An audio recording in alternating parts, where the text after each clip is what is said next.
प्रेम का भाव क्या है? ये भाई, हम रसगुल्ला के बारे में बता तो जरूर सकते हैं कि मीठा है, लेकिन कैसा मीठा है बिना खाए आपको नहीं पता चले।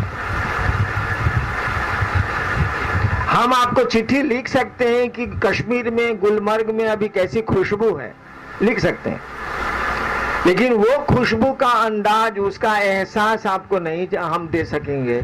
आपको या तो गुलमर्ग जाना होगा, तभी उसका एहसास आप कर सकते हैं, अन्यथा नहीं कर सकते।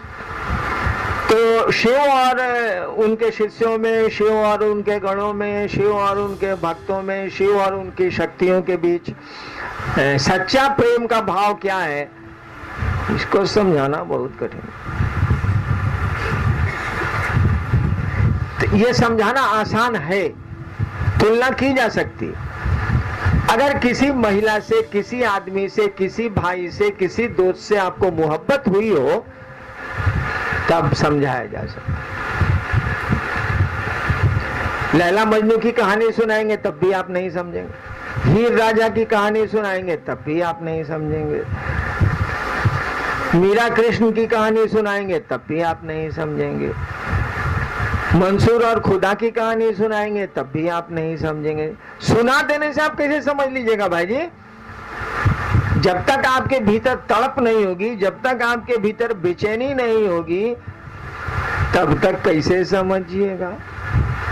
इसको समझिए तो, अब की जो बरखा आई, आएंगे सजना, रातों को चोरी चोरी बोले मेरा कंगना। अब की जो बरखा आई, बरसात, अब की जो बरखा आई, आएंगे सजना। समझिए तो इसको। अगर इसको समझ सकते हैं तो वह भी समझ सकते हैं शिव और उनके शिष्यों में सच्चा प्रेम कैसा होता है। समझिए, हम आपको समझाते हैं। पिया नहीं जब गांव में, आग लगे सब गांव। समझिए, पिया नहीं जब गांव में, आग लगे सब गांव।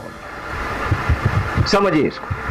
अगर इस मन आपका इस दर्द को समझ सकता है कि पिया नहीं जब गांव में, आग लगे सब गांव में, अगर आपका मन इस दर्द को, इस एहसास पर जा सकता है, तो आप समझ सकते हैं शिव और शिष्यों के बीच में कैसा प्रेम होता है।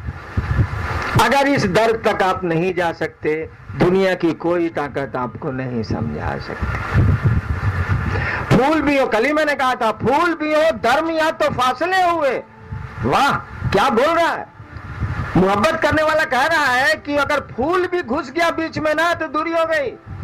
फूल भी हो धर्म या तो फासले हुए। अगर इसको समझ सकते हैं भाई साहब ना, तब उसको भी समझ सकते।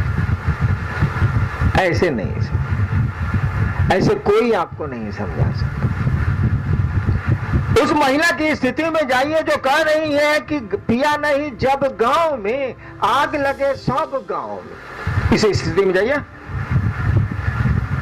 इस स्थिति में जाइएगा तो समझ लीजिएगा। रातों को चोरी चोरी बोले मेरा कंगना, अब की जो बरखा आई, आएंगे सजन।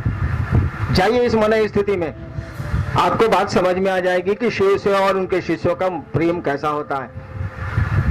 नहीं जाइएगा, तब गुरु जो कहते हैं सो करिए। एक दिन इस स्थिति में आप चले जाएंगे, आपको भी लगेगा कि तू तो जिंदा ताजमहल है। अभी गीत हो रहा था ना, तेरा बदन है संगे मरमर, तू जिंदा ताजमहल है। बुझा गया कि तू जिंदा ताजमहल है। गाना तो भी गा रहे थे सुरेश सिंह, तू जिंदा ताजमहल है। बुझा गया? अरे इस गाने को सुनने के बाद आप बैठे कैसे रह गए भाई साहब? अगर बैठे रह गए, नहीं समझ में आएगा कि शिव और उनके शिष्यों की मोहब्बत की कहानी क्या हो सकती है। ये कौन आपको समझाएगा भाई जी? इसीलिए जो गुरु कहते हैं उसको करिए। एक दिन आपको भी समझ में आ जाएगा कि इस बारिश में तो पिया नहीं आए, महादेव नहीं आए, अब की जो बरखा आई, आएंगे सजना। फिर जब बारिश होगी ना, तो मेरा महादेव जरूर आएगा। रातों को चोरी चोरी बोले मेरा कंगना, अब की जो बरखा आई, आएंगे सजना।